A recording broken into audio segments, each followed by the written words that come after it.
SLC+2 പരീക്ഷകൾക്ക് ഇന്ന് സമാപനമാവുകയാണ്. ചോദ്യപേപ്പറിലെ അക്ഷരത്തെറ്റുകളും വിദ്യാർത്ഥികൾ തമ്മിൽ ചിലയിടങ്ങളിൽ ഉണ്ടായ സംഘർഷവും മാറ്റി നിർത്തിയാൽ വിവാദങ്ങൾ കുറവായിരുന്നു ഇക്കൊല്ലം.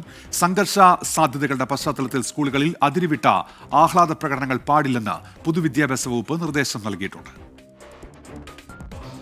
രാവിലെ നടക്കുന്ന ജീവശാസ്ത്രം പരീക്ഷയോടെ ഇക്കൊല്ലത്തെ 10ാം ക്ലാസ് പൊതുപരീക്ഷയ്ക്ക് സമാപനമാകും.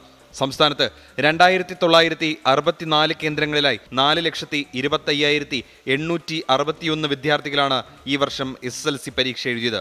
+2 അവസാന പരീക്ഷ ഉച്ചയ്ക്ക് നടക്കും. ഇതോടെ വിദ്യാർത്ഥികൾക്ക് വേനലവധി തുടങ്ങും. അവസാന ദിനം സ്കൂളുകളിൽ അതിരുവിട്ട ആഹ്ലാദ പ്രകടനം പാടില്ലെന്ന് പൊതുവിദ്യാഭ്യാസ വകുപ്പ് നിർദ്ദേശം നൽകിയിട്ടുണ്ട്. കുട്ടികൾ അപകടകരമായ രീതിയിൽ ആഹ്ലാദ പ്രകടനം സംഘടിപ്പിച്ചാൽ പോലീസിന്റെ സഹായം തേടാനും പ്രധാനാധ്യാപകർക്ക് വിദ്യാഭ്യാസ വകുപ്പ് നിർദ്ദേശം നൽകിയിട്ടുണ്ട്. വാഹനങ്ങൾ ഉപയോഗിച്ചുള്ള പ്രകടനങ്ങൾ ഒരു തരത്തിലും അനുവദിക്കില്ല. +2 ഇംപ്രൂവ്മെന്റ് പരീക്ഷകളും +1 പരീക്ഷകളും മാർച്ച് 29-നാണ് സമാപിക്കുക. 1 മുതൽ 9 വരെയുള്ള ക്ലാസുകളുടെ പരീക്ഷ മാർച്ച് 27-നും VHSC വിഭാഗം പരീക്ഷ മാർച്ച് 29-നും സമാപിക്കും.